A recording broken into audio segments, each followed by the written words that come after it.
when you have a short meditation like this, you have to make up for the fact that there's not much quantity. So bring some more quality.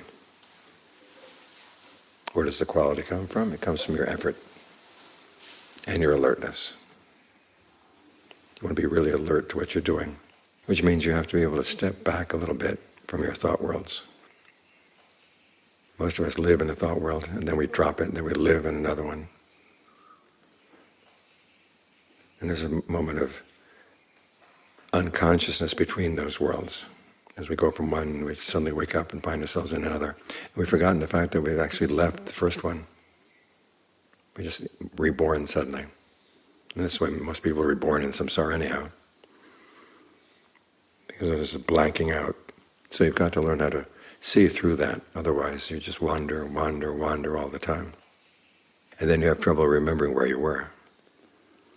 But if you can step back a little bit and say, this is how my mind gets into that world and this is how it pulls out, then you'll learn something really important. You realize you have the choice of going into those thought worlds or not.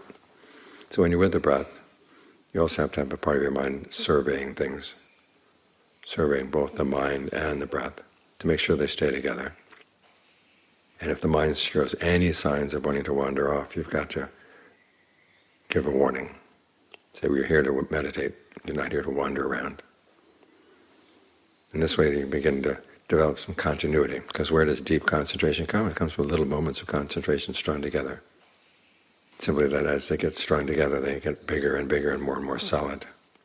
If they're just little scattered beads without a string to tie them together, they don't grow.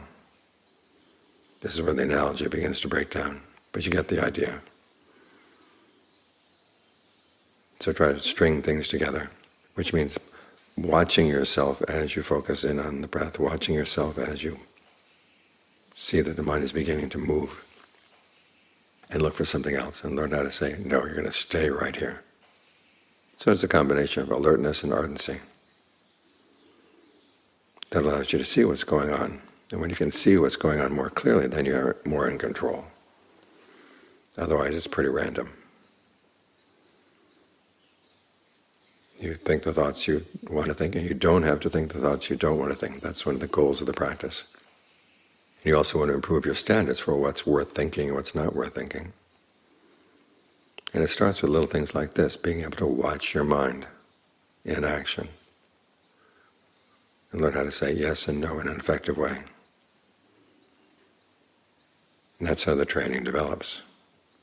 That's how you get some quality into your meditation. As John Lee once said, having a little piece of paper with a government seal, in other words, having some paper money, even though it's a much smaller piece of paper, much better than having a whole bushel of newsprint. That little piece of money, that little slip of money, can buy you a lot of things. The newsprint can't buy you much. So make sure you make up for the lack of quantity with quality. And then you get used to having quality meditation for short periods, and you're going to have quality meditation for long periods. Then you have a whole bushel full of money, which is better than just one piece.